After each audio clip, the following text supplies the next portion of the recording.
Waktu aku di sini berperan sebagai Adi. Dia anak peladang, aslinya Indonesia, tapi dia tinggal lama di Malaysia gitu. Jadi memang pembawaannya memang sudah culture-nya Malaysia. Dia bekerja di sebuah perusahaan besar bernama Momagic yang membuat dia harus mengikuti sistem yang sebenarnya menurut dia itu tidak benar gitu. Ayu dia seorang wanita yang tinggal di Perlis bersama ayah dia dan orang-orang kampung dia. Ayu ni dia seorang yang dah korbankan minat dia untuk bersama-sama dengan orang kampung tu dan untuk menjaga ayah dia dekat kampung. Watak saya Pian, dia macam anak emas syarikat. Dia nak takluk satu empire ni lah. Tapi dalam proses tu nak berlaku, lembu tu dah hilang. Dia hilangkan lah. So bermulalah masalah di situ. Dah bermulalah cerita Mojo tu hilang.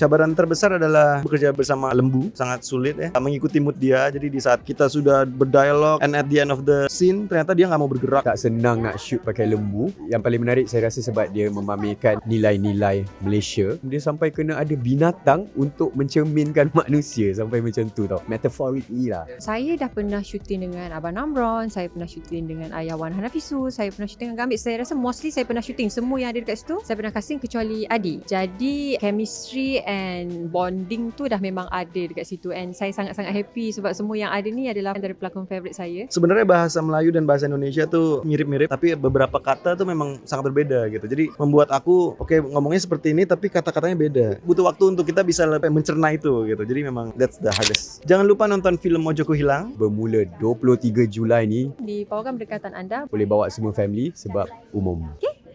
Bye. I am Dangdut Diva. You can call me Diva. Bukan nama Hasti Saroja ke?